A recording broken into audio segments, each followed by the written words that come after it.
Anyway, I want to talk about something.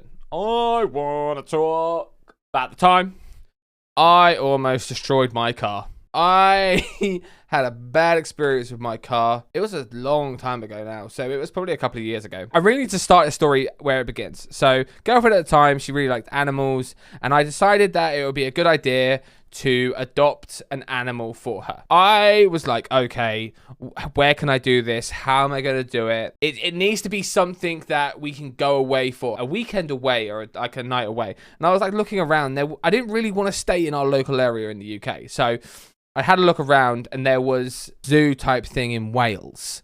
Now, from where I am to Wales, it's about a 6-hour drive. And I was like, right, if I commit to this, I've got to drive 6 hours. I've got to drive to Wales. And I've got to go deep into Wales to actually like get to the place that we actually went.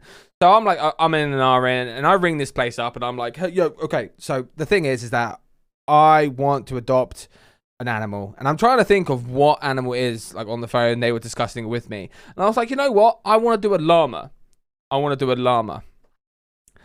And basically the thing is they were like, yeah, we can do that. It will have her name on it and it will be like a gift certificate type thing. And we can give that to her on the day that you arrive. And I was like, okay, cool, done. Pay for it all. And then realize like we're going to have to go away for like an entire week. No, not entire week. Entire weekend. Just to basically be able to show her that I've adopted this llama for her. I'm going to Wales and we decided to go on her weekend of her birthday. So the weekend comes around and let me tell you, I have, at the point of doing the Wales trip, I've only started driving for approximately 4 months. And I decided to travel 6 hours. And that in itself was a mission because when you drive long distance, I think it makes you, I want to say it makes you a better driver because you're going that extra distance. You're in out of your comfort zone. Fill up my car and I pick up the girlfriend at the time and we start heading on our way. And we start driving. We get to different breaks. And in the UK, there is a thing called like, I think it's called city brake or like a motor brake type thing where it's on like a motorway and you can turn off and go to like McDonald's, KFC and lots of different types of restaurants and Starbucks and coffee places and like that. And there's multiple along the way. So we have a few stops and we have like a lunch at one of the stops. And I was just like, okay, we went in, I think we got a Starbucks, then we went into like the main court area and realized that we didn't want food. And at this point, I'm probably, I want to say just at the border of like crossing over to go into Wales. And I was like, okay, I need to fill up my tank and make sure everything works out as best as possible. So yeah, so I'm there thinking, okay, right, we need to go and get fuel. And there's like a garage around the back of where this like mall section is with all the different shops. So I'm like, okay, fine, we can go and get fuel after we're done here. So we relax for a little bit. I get out of the car, stretch my legs because I've been driving for 4 hours. And when you drive for such a long time like that, it really does strain you. You're sitting there just like, I remember feeling like excruciating pain and having to like move my leg off the gas and turning basically down how fast I was actually going because my leg was hurting so much. Because obviously you have to keep your foot on the gas to keep going. It's just the way a car works if you don't know. After we spent time at the food court and got our drinks, finished our drinks, we went back in the car and went round the back to the garage. Let me just put a disclaimer out. I'm not very used to and wasn't very used to like putting petrol in my car. And I still query it every single time when I go to do my car. Am I putting the right thing in my car? Because I've failed once and I don't want to fail again. So we go to this garage and I'm like, what the hell? Why is there 4 pumps? Right? Why the hell is there 4 pumps?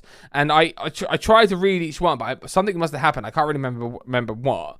Where I started, I lifted the thing off the hook and started to like put it in, and it goes in. And I get to about 30 pounds.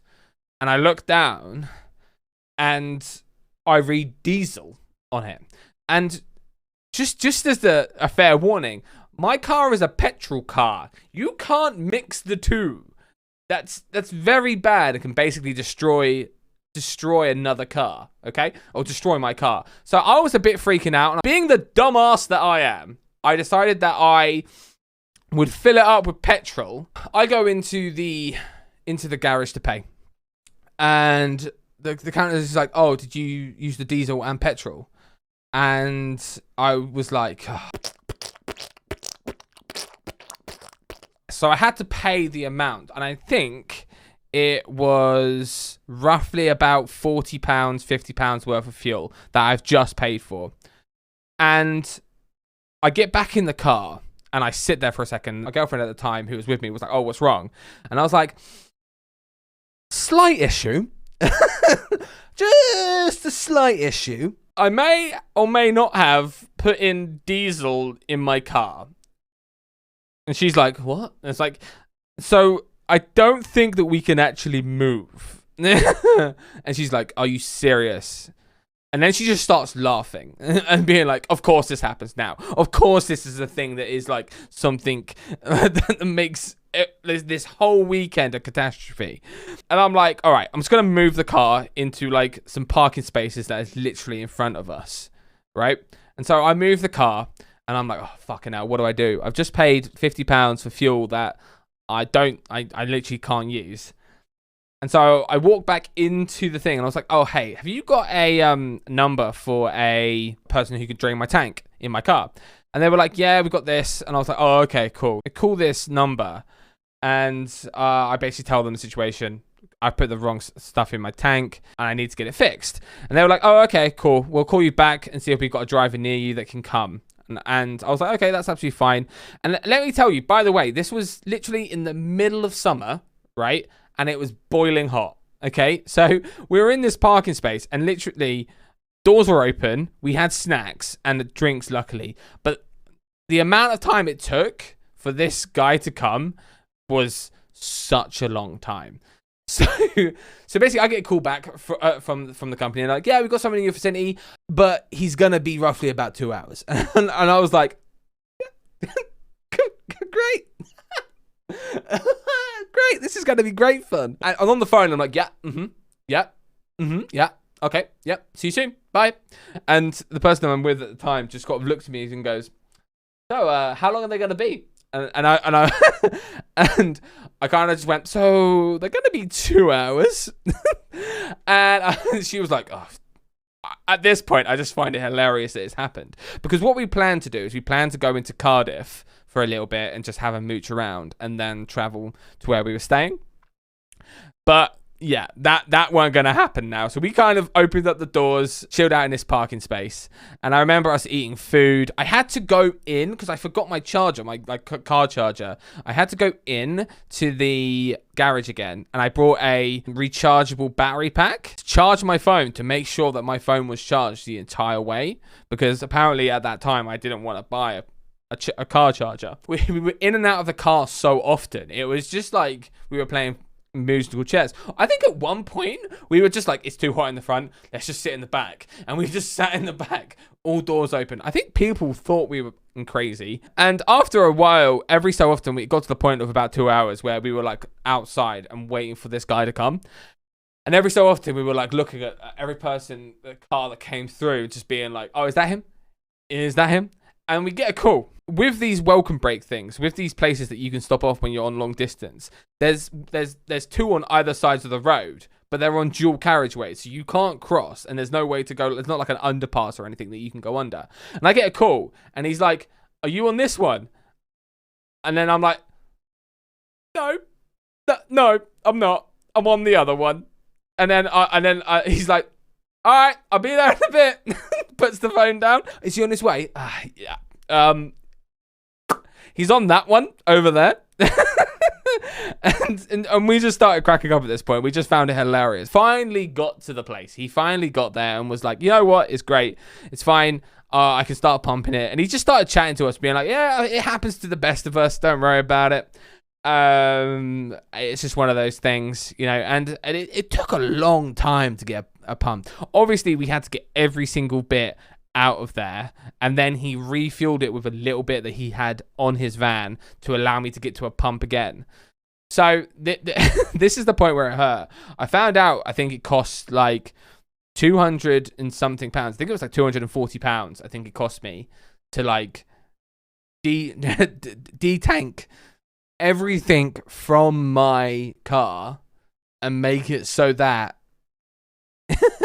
I was able to like put petrol in it again. One of the funny parts about talking to the man, right, is that he gave us strawberries, right?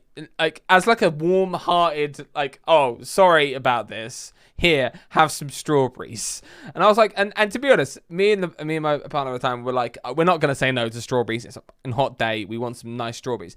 And to be honest, they were delicious. They weren't 240-pound strawberries though.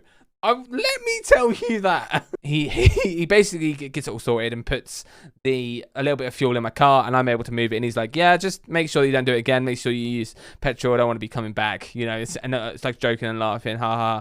And I go to put in again, and I'm just like, oh my God. And I'm having a mild panic attack at this point. And I'm like, oh my God, I need to make sure that everything is okay and everything works. I don't want to ruin it. I need to get there tonight. And get there so we can go, because the next day we were going to the zoo to like show her gift. I put the petrol in, and I do this now. I double and triple check, and it's like diesel or petrol, and I'm like, oh, I need that one. I need petrol, and everything's fine. The weekend goes out without a hitch. I completely forget about the time. It's a joke with my friends. Everyone knows about it, and I remember a couple of weeks later, I get a letter from the security company in this welcome break that I went to here in the UK. And because I was there for more than 3 hours, they had fined me £60. And I was like, well, come on.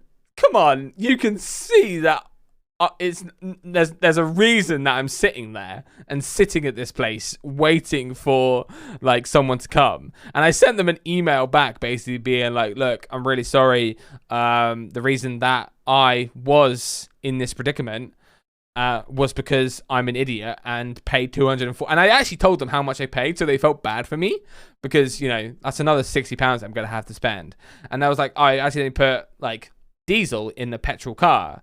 And then they sent me a message back like later on after I sent that, like a couple of days later, being like, yeah, don't worry about it. Like, we completely understand. It's your first time. That's absolutely fine. Other than that, though, the weekend was great. It went as planned. We had a nice stay in an Airbnb, and we went to a zoo and saw some really cool animals. They have like they have like pens where all the llamas and the different kind of runnable round creatures can sit, and you get on like a tractor. Or like a train, I'd say. A train, and basically it takes you around it. And I was like, hey, can we stop at a place? And they were like, yeah, we stop at the other end and you can walk up if you want to. I'm like, oh, okay, cool. And I'm like, oh, I wanna basically stop and walk up if that's okay with you, talking to my girlfriend at the time. And she was like, yeah, that'd be really cool. I was like, okay, cool. At this point, I haven't given her her certificate. I haven't given her any information like that. And we go past the llama pen and talk to the llamas and, you know, talk to the llamas and have a good time and that kind of thing. And I remember standing there with her and looking at them and say, oh, look at this. It's all the people who have donated. And I remember she just completely walks past it. Completely. Doesn't even think about it. There's nothing in her head that's being like, this is just that we've gone to, her idea is we've gone to Wales and we've gone to the zoo and that's it. And I'm like, no, hey. Look at the damn sponsorships for these llamas, okay? And she was, and then she looks at them, right, and then and then carries on walking, and I'm just like, and so I basically tell her to like, come on, just look, and then she's like, well, I don't see anything, and I point at her name on it, and she was like, oh, and I was like, it took you 3 tries. It took you 3 tries to see. And she was like, yeah, but how was I meant to see it? I'm like, I pointed it out.